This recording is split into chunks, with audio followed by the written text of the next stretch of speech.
ठीक है, ये हमारा 52 नंबर का सेट है। वैसे तो ये लास्ट होता है, एक पेपर और हुआ था जिसकी वजह से टोटल 53 सेट है। चलो इसको फिनिश करते हैं, फिर लास्ट के सेट में थोड़ी बातचीत कर लेंगे लास्ट में, लेकिन अभी इसको निपटाते हैं पहले। एक मेज के मूल्य में पहले 30% की कमी की जाती है और फिर 80% की वृद्धि की जाती है। मेज के मूल्य में कितने परसेंट की वृद्धि हुई भाई? 30 की कमी हुई, फिर 30 80 की वृद्धि हो गई, फिर प्लस माइनस माइनस 30 गुणे में 80 बटे में 100 होता है। ये फार्मूला तो आपने सबने पढ़ा होगा ना, plus minus A plus minus B plus minus का ए बी अपॉन में 100 होता है। यानी कि प्लस होगा तो प्लस होगा, यहाँ पर माइनस, यहाँ प्लस तो माइनस हो जाएगा, क्योंकि प्लस माइनस क्या होता है? माइनस होता है, माइनस प्लस क्या होता है? माइनस होता है। इस तरीके से चीज़ें चलती है। तो ये कैंसिल आउट हो गया। इधर अगर देखेंगे तो ये प्लस का 50 हो गया, इधर करेंगे तो 8 या 24 हो गया, यानी कि डिफरेंस कितना आ गया? 26%। प्लस का आया, इसका मतलब प्रॉफिट हुआ होगा, वृद्धि हुई है। कह रहा था वस्तु का विक्रय मूल्य इतने रुपए है, वस्तु पर इतने की छूट दी जाती है, तो वस्तु का अंकित मूल्य क्या है? 100 रुपए है। 26 की अगर हमने छूट दे दी तो इसका मतलब 74 में बेचा, इसी 74 का मान 1184 है। हमें 100 का मान निकालना है, यानी कि 1184 बटे में 74 गुणे में 100 हो गया। 4 का किस में गुणा करें कि 4 मिल जाए? 4 अट्ठे 32, 2 मिलेगा नहीं होगा, 4 चंग 24 हो सकता है, 4 दूनी 8 नहीं होगा क्योंकि हमें 4 चाहिए। अब 15 आया ना, 15 का डायरेक्ट गुणा कर लो। जब अब वैसे आपने इसको देख लिया तो 16 चौकू 64, 16 सत्ते 112 और 6 118, आपको डायरेक्ट सोचना था ऑप्शन के थ्रू। वैसे ऐसे कोई कठिन सवाल नहीं था ये। कैलकुलेशन पे आपको यही ध्यान रखना है कि कब कहाँ से हमें किस तरीके से करना है। 30 प्रेक्षणों का औसत इतना है, 14 का इतना है, अंतिम 17 का इतना है, तो 14वें प्रेक्षण का मान बताना है। देखो 30 का 58 है, 14 प्रेक्षण का 59 है, 17 का 55 है। अब एक चीज बताओ, 17 और 14 को जोड़ेंगे तो 31 हो रहा है, यानी कि कहीं ना कहीं एक नंबर ओवरलैप हो रहा है। उसी नंबर का हमसे पूछा है कि 14वां प्रेक्षण कौन सा होगा, भाई ओवरलैप हो रहा है हमारा। तो कहने का मतलब ये है, अगर जो नीचे वाले नंबर इनको भूल जाएं तो 14वें नंबर के पास 58 तो रहा होगा, तभी तो भाई एवरेज 30 लोगों का 58 होगा। लेकिन ये भाई साहब एक ज़्यादा ले आए, एवरेज में एक ज़्यादा है तो 14 लोगों में इतना ज़्यादा हो गया, ये एवरेज से 3 कम लेके आ गए तो 17 लोगों में इतना कम हो गया।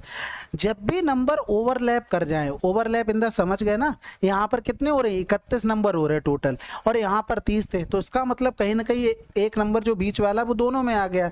तब जैसा आया वैसा ही लिख दो, प्लस आया तो प्लस का 14 लिख दो, ये माइनस आया तो माइनस का 51 लिख दो, बस आंसर आ जाएगा तुम्हारा जो नंबर निकालना है।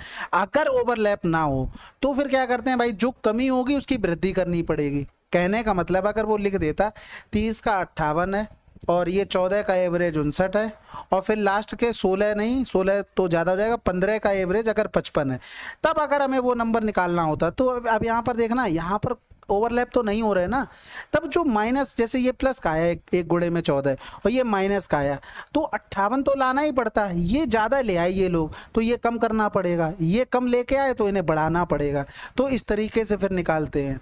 लेकिन यहाँ पर तो ओवरलैप हो गया, तो जो ज़्यादा हो रहा है उनको ज़्यादा ही रहने दो, जो माइनस हो रहा है माइनस रहने दो। इन दोनों का डिफरेंस करेंगे तो 6 आ जाएगा, और 14 6 कितना हो गया? 20 हो गया। क्यों आंसर, अच्छा हाँ 8 से 1 गया तो 7 आएगा ना, 7 प्लस का 14 करेंगे तो ये आंसर आ जाएगा 21, माफ कीजिएगा। तो ये चीज आप लोगों को ध्यान रखनी है, ठीक है।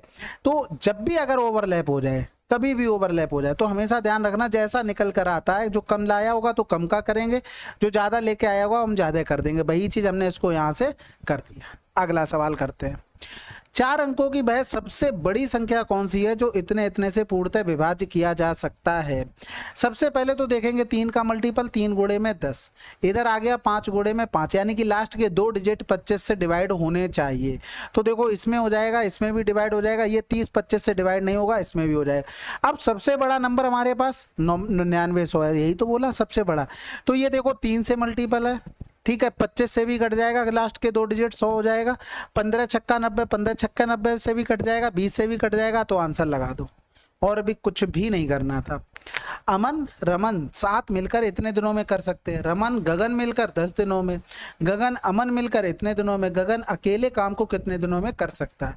तो सबसे पहले तो 75 आया, 20 आया और 10 आया, तो 10 और 20 का अगर एलसीएम लिखोगे 20 आ जाएगा। लेकिन इसमें से 75 का यानी कि 3 गायब हो रहा है, क्योंकि 25 या 75 करोगे ना तब पॉइंट की वजह से 3 ये गायब हो रहा है। तो हम यहाँ पर अगर एलसीएम लेंगे किसका, 10 20 75 का, तो 10 20 का एलसीएम 20 हो गया, इसमें 3 का गुणा और कर देंगे तो अमन, और फिर इधर हो गया रमन, रमन हो गया, गगन हो गया, गगन हो गया, अमन हो गया। यानी कि इसकी इफिशियंसी पहले वाले के लिखेंगे 75 से भाग करेंगे, पॉइंट ऊपर आ जाएगा एक, यानी कि 25 8 200 होता, 25 या 75 यानी कि 8 इफिशियंसी। इसको करेंगे तो 6 आ जाएगी, इसको करेंगे तो ये 3 इफिशियंसी आ गई। हमें गगन की इफिशियंसी चाहिए, यानी कि अगर तीनों को मिला ले तो 8 6 14 3 17/2, ये हो गया अमन रमन और गगन, यानी कि अमन और रमन की हमें हटानी पड़ेगी। तो इफिशियंसी 8 थी, यानी कि जी बराबर में 17/2 माइनस का 8 हो गया, यानी कि 8 दूनी 16 1/2 आ गया, यानी कि 20 गुणे में 3/1/2, 3 दूनी 6 दूनी 12, 120 दिन में हो जाएगा। ठीक है, अगला सवाल। अब इसमें रेशियो का, ए और सी का रेशियो पूछा था, तो सिंपल है, पहले दो को पकड़ लो, a/b इंटू में कर देंगे b/c, 12/5 हो गया, गुणे में 15/16 हो गया, बस खत्म। 5 तिया 15 हो गया, 4 तिया 12 हो गया, 4 चौको 16, 9/4 हमारा आंसर आ जाएगा। ये इससे कैंसिल आउट, आसान था ये तो।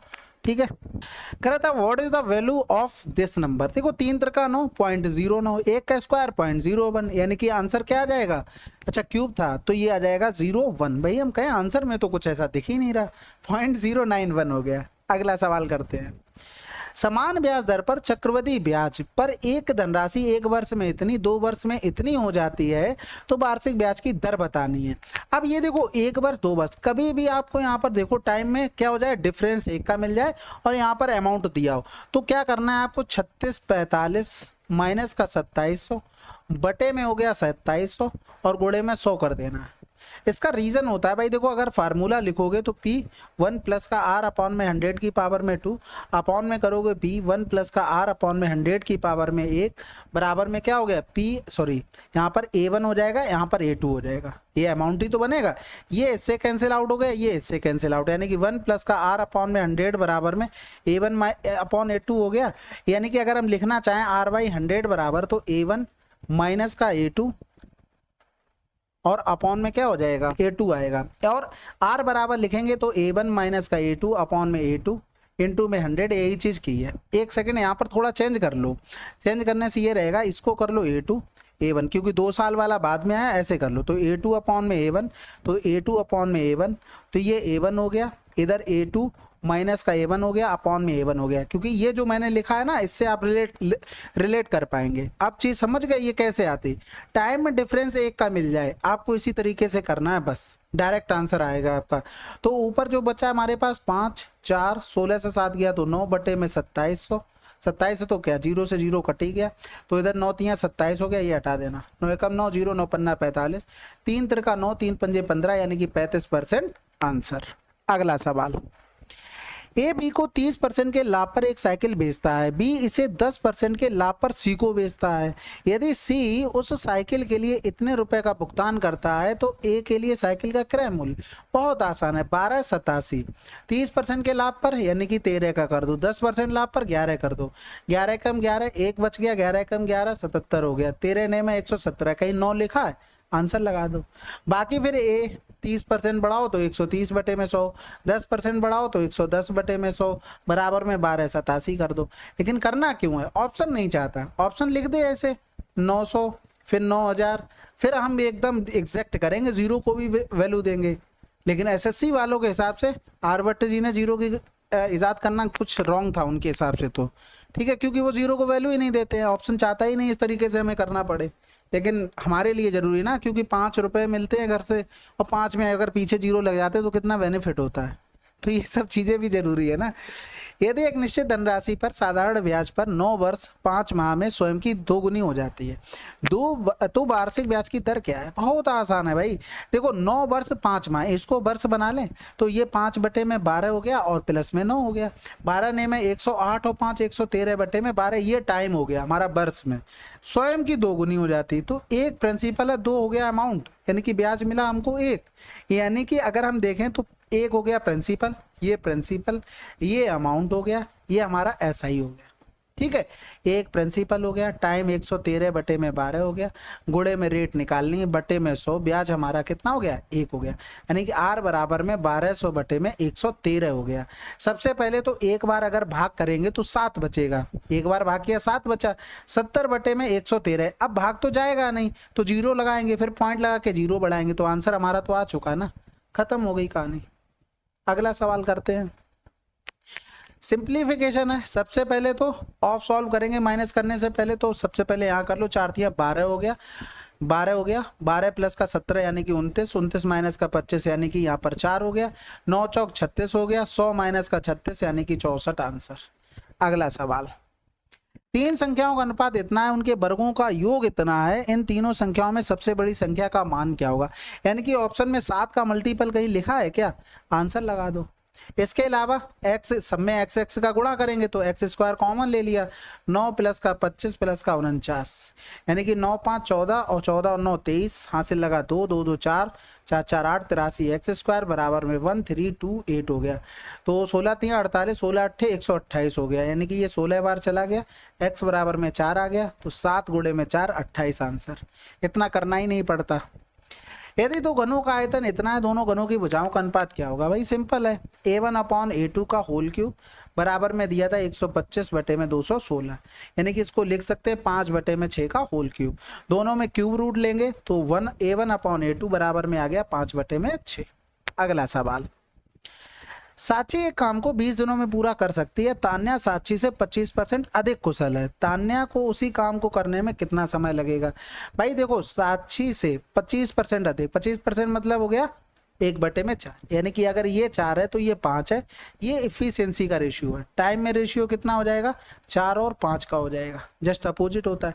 साक्षी कर रही थी 20 दिनों में काम, क्या गुना था, 4 गुना, इसका भी 4 गुना कर दो, यानी कि यहाँ पर हमारा आ जाएगा 16 दिन में भाई तान्या जी भी निपटा देंगे। अगला सवाल, एक व्यक्ति शुरुआती 3 घंटों के लिए इतनी की चाल से और अगले 2 घंटों के लिए इतनी की चाल से चलता है, तो उस व्यक्ति द्वारा तय की कुल दूरी 3 गुणे में 4 प्लस में 2 गुणे में 6 यानी कि 24। डायरेक्ट आना भाई, आपको पता ना डिस्टेंस एस इन टू में टी फार्मूला होता है ये। तो ए बी से 20% अधिक है, बी ए से कितना परसेंट कम है, 16 सही 2 बटे 3। अभी कल के या परसों के वीडियो में आपको रेशियो बताया था कुछ कि 16 सही 2 बटे में 3, 20% और इधर कर लो 25%। अब वो कह दिया 20% अधिक है तो कितना कम होगा, 16 सही 2 बटे में 3, क्योंकि वो सेम पोजीशन पे पहुंचना चाहता है। बाकी आप कर सकते हो, ए बी से 20% अधिक है, 20% मतलब 1 बटे में 5, यानी कि अगर ये 5 है तो 6 है, तो भैया ये बताओ कितना कम हो रहा है, 1 बटे में 6 गुणे में 100 कर लो, ये भी 16 से 2 बटे 3 बनेगा।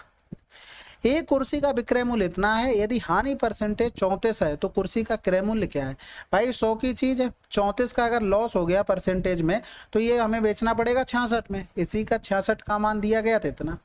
भाई ये सीपी था, लॉस होने के बाद एसपी, एसपी का मान दिया गया था 100 का निकालना था 55, 2 बचा 1, 9 बचा 66 हो गया, गुणे में 100 इधर करेंगे तो 6 48 हो गया, बचा कितना है 39, यानी कि 6 36, 3 बच गया, 6 पंजे 30 आंसर। अगला सवाल, 27 लड़कों के एक समूह की औसत आयु 27 वर्ष है, 20 आयु की वाला एक लड़का समूह छोड़ देता है और उसके स्थान पर एक नया लड़का समूह में शामिल होता है, जिससे आयु 20 वर्ष बढ़ जाती है। नए लड़के की आयु क्या है। देखो 20 वाला जा रहा था तो नए लड़के को ये तो लाना ही लाना पड़ेगा, तभी एवरेज मेंटेन होगा। उसके अलावा 1 वर्ष बढ़ गई, यानी कि 1 वर्ष बढ़ी है एवरेज में। टोटल लोग कितने हो गए, 1 गया था 1 आ गया, यानी कि पहले 27 थे, 27 के 27 बने रहे, यानी कि जो नया आया वो 47 लेके आया है। आसान था ना। करते हैं भाई, 4 अट्ठे 32 हो गया, 23 अट्ठे 184 हो गया, 8 पन्ने 40 हो गया, 4 हो गया, 8 से 4 गया तो 4, 144 जोड़ देंगे, 8 हो गया, 4 2 6 आंसर। अगला सवाल, रमन द्वारा एक पेन पर 25% और 20% की 2 क्रमिक छूट दी जाती है, यदि पेन का अंकित मूल्य इतना है तो पेन पर दी गई छूट का मूल्य क्या है। भाई 880 रुपए की चीज है, 25% और 20% की 2 छूट दी गई। अगर हम इसकी एकल छूट निकालें तो 25 प्लस का 20 माइनस का 25 गुणे में 20 बटे में 100 हो गया, यानी कि 25 चौकू 100, 4 पंजे 20 हो गया, यानी कि 5 और 2 2 4 माइनस का 5, यानी कि 40% की छूट हुई है। तो 880 का, इसको यहाँ से हटा दो, 880 का हमें 40% निकालना है बस। तो यहाँ पे 0 से 0 चले गए। इधर करेंगे 4 अट्ठे 32 हो गया, 4 अट्ठे 32 और 3 35 हो गया, यानी कि 352 रुपए की हमें छूट देनी पड़ी थी। बस अगला सवाल करें। अब अगला सवाल क्या, चलिए ये 7 मार्च की शिफ्ट 4 है, ठीक है। Next video